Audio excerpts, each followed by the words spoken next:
So where in the world did real estate agents get the idea that they don't get paid the commission till the buyer exercises their option? It was never intended to do that.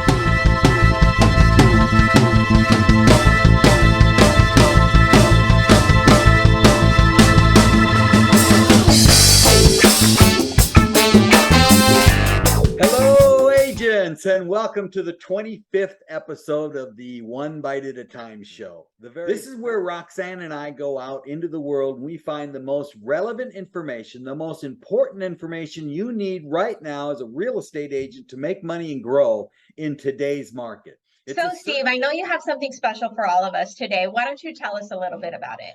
Today, we'll be talking about the lease option contract. We're going to use some content from a workshop that I produced with the help of John Giardinelli of the Giardinelli Law Group. He reviewed it for content and make sure that I didn't say anything wrong. But anyways, it's going to be good. We're also going to make this available, the whole workshop. It's going to be available to all the One Bite at a Time show community members. So just so you know. I can't wait to watch it. That understanding the lease option and the lease purchase, even if you don't use it, is the basis for the foundation that you need to be able to understand all the rest of the alternative purchase and sales options far better than you would without understanding the lease option and the lease purchase contract. The lease option contract gives the seller the obligation to sell at a certain point in the future and the buyer the option to buy. It's their choice. The lease purchase contract gives the seller the obligation to sell, and it also gives the buyer the contractual obligation to buy.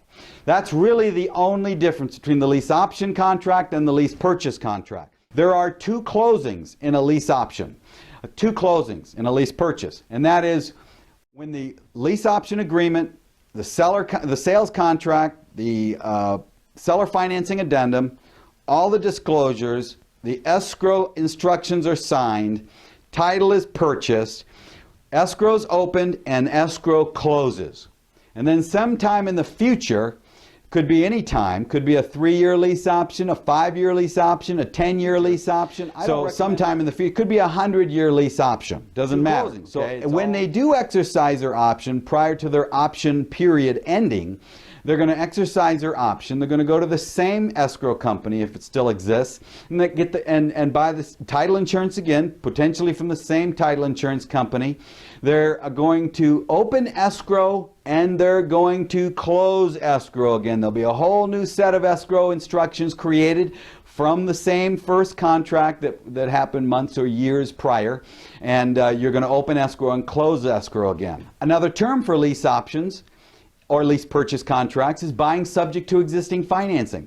Another term for lease options and lease purchase contracts is seller financing, no bank needed. Another thing to understand is that title does not transfer during the lease option period. It only transfers when the seller or the buyer exercises their option in the future. So there is no default or due on sales clause or anything like that. We'll talk about that in the future when we get to AITDs. Control of real estate, controlling interests of real estate has, however, in fact, transferred. Let me be very clear with you on this. I believe it was said first by the Rothschilds, but it was also echoed by Warren Buffett, and that was this term: I don't want to own anything. Well, what I want to do is control everything. And so when you understand it's the control of real estate that builds wealth in this country more than anything else, not the ownership, then it starts to put all the pieces of the puzzle together. Here's another understanding key that you need to understand as we get into this section. When is your modest profit earned?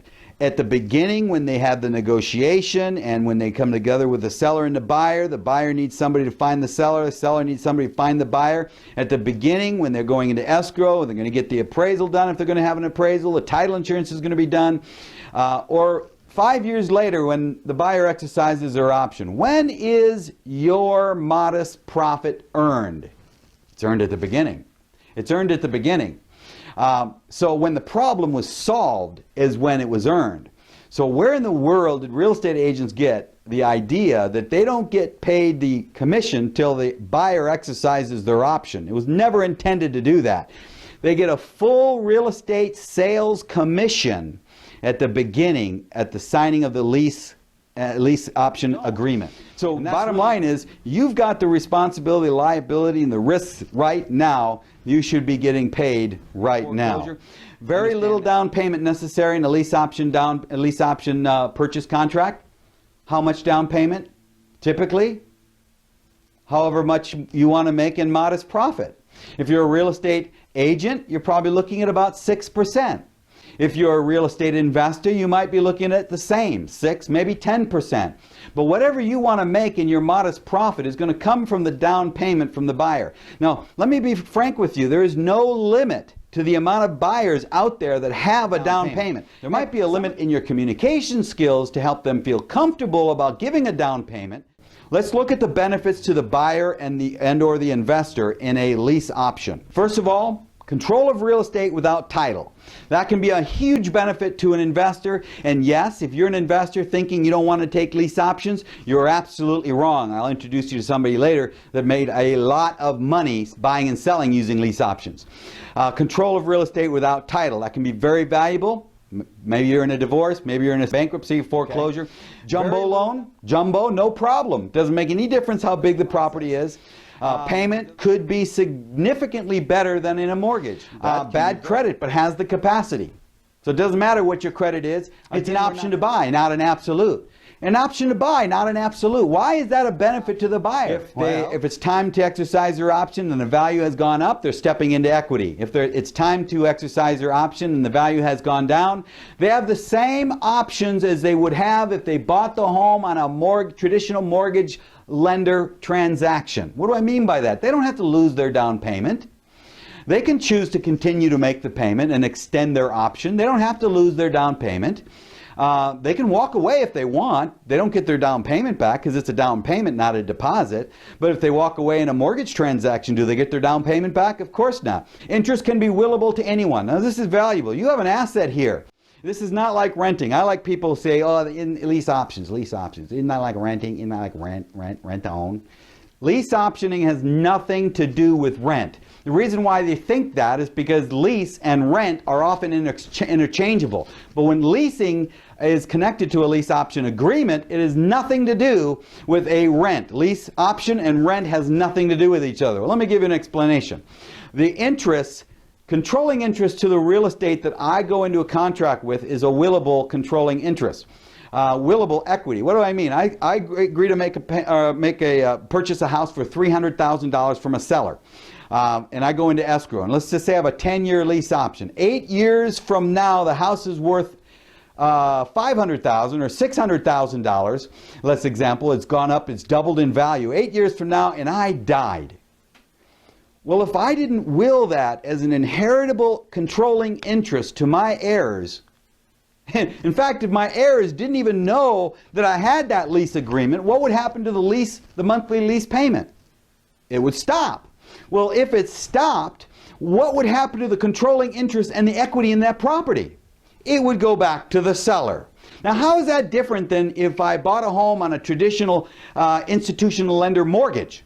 Well, if I put a big down payment and bought a home for $300,000 and 8 years later it's now worth $600,000 and I died, and my heirs didn't even know that I bought that house, didn't know about that mortgage, and my mortgage payments stopped to that lender, what would happen to the controlling interest of that real estate, and what would happen to the equity? It will go back to the bank. There's no difference between the lease option and for that matter, all the other types of alternative purchase options. There's no difference between them and a traditional mortgage lending transaction when you understand those considerations. It's the same. Possible benefits from lower property taxes. If I were to buy a house on the coast and I were to agree to with a seller that I was going to pay $5 million for this house, just as a crazy example, $5 million for this house, and the seller agreed for it and I was willing to pay for it, and but then I learned that the seller has had that house in their family for 60 years. Do I really want title to transfer?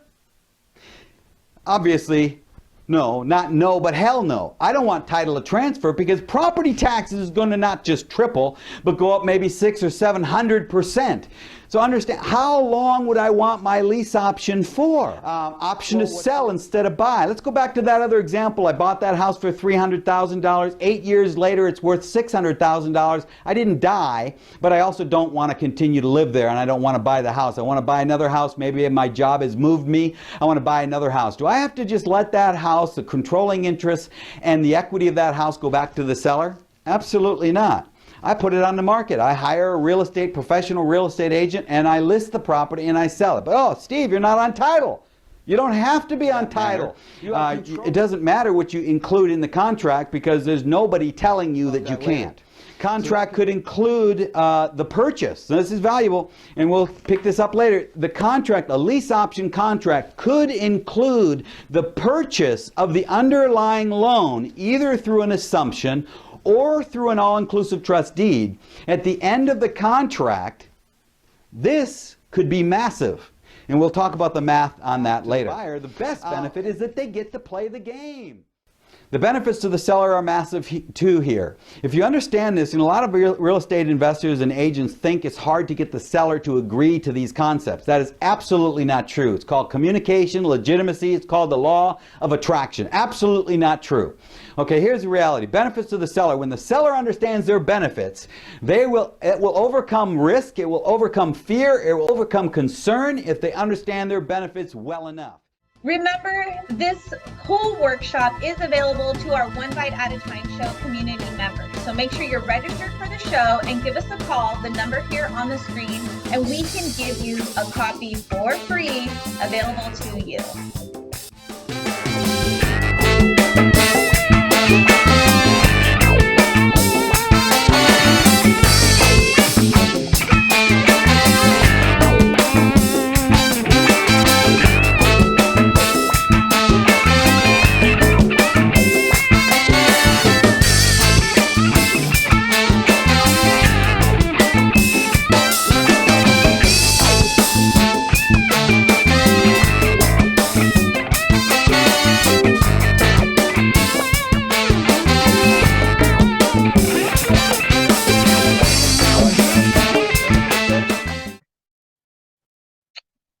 Well, let me see. Turn this way when you're actually, yeah, that's better. Okay. It's still, but it's not like see-through the way it was.